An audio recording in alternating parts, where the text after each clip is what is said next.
বন্ধুরা আবার চলে এসেছি রাতে। রাতের খাবার দিয়েছে রাজধানী থেকে। দেখো ডিনার দিয়েছে, ভাত দিয়েছে, তার সাথে আছে ডাল, আছে চিকেন, চিকেনের 2 টুকরো আছে দেখো, আর সাথে পরোটা, তার সাথে আছে তরকারি। আমরা স্ন্যাক্স খেয়েছিলাম, তো স্ন্যাক্সের কোয়ালিটি বেশ ভালোই আমাদের লেগেছে। এটাও আশা করি ভালো হবে। কেমন হয়েছে রে একটু বলতো খেয়ে? ভালো ভালো লাগছে। রান্না বান্না কেমন হয়েছে? আচ্ছা দেখো হচ্ছে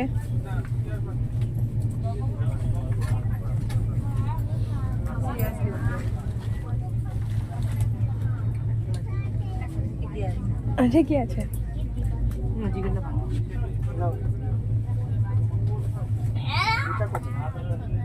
আমরা কালকে সকাল 7টা নাগাদ দিল্লি পৌঁছবো, তো নেমে আবার তারপরে ভিডিও পোস্ট করব।